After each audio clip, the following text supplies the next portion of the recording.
Se dévoiler ou changer d'école, voilà le choix cornélien qu'offre l'institution Jeanne d'Arc à ses anciennes élèves voilées. Certaines d'entre elles ont encore été renvoyées aujourd'hui. La pilule est dure à avaler. Du stress et de la tristesse de ne pas pouvoir continuer mes études, sachant qu'il n'y avait pas de problème.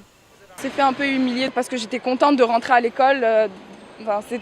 J'ai passé toute mon enfance pratiquement dans cette école et j'étais contente de revenir avec mes camarades. J'étais dans la même classe qu'eux en plus.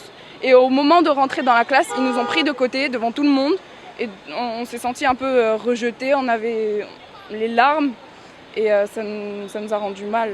Une amertume que ces filles voilées partagent avec l'association des parents d'élèves. Nous sommes, je le dis et je le répète, contre cette mesure. Nous avons été voir l'UDAPEC, nous les avons rencontrés, nous avons été voir, nous avons même rencontré Monseigneur qui nous a reçus et qui a pris en considération ce qu'on lui avait dit et qui avait dit qu'il allait prendre son bâton du berger pour aller encore rencontrer la tutelle. Personnellement, je me suis déplacée jusqu'au niveau de la tutelle, des sœurs de la tutelle.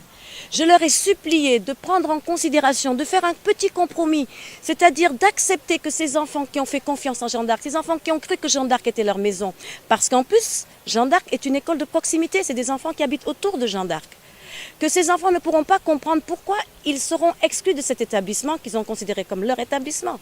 Donc si nous, on va et qu'on épuise toutes nos ressources et qu'au jour d'aujourd'hui, à la rentrée scolaire, on nous dit encore que la décision est telle qu'elle, que voulez-vous qu'on nous en fasse? Une situation qui semble laisser insensible la direction de l'établissement adossé aux cultures françaises et sénégalaises. Le proviseur, qui n'a pas voulu faire face à notre caméra, adopte une position ferme.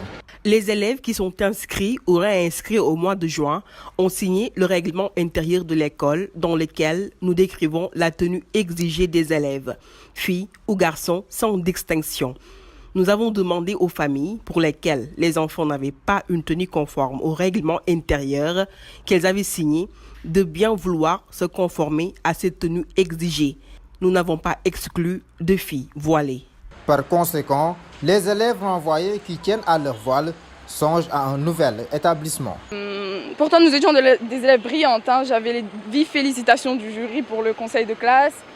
J'étais vice-présidente de l'école, j'étais présidente du CVCE quand j'étais au collège, j'étais toujours déléguée de ma classe. Mais au final, c'est eux qui perdent parce que nous, on a gagné une école, mais eux, ils ont perdu des mentions au baccalauréat. Entre la désapprobation du ministère de l'Éducation et la plainte annoncée par certains parents d'élèves, l'institution Jeanne d'Arc campe sur sa position. Le port du voile n'est pas admis par le règlement intérieur en vigueur.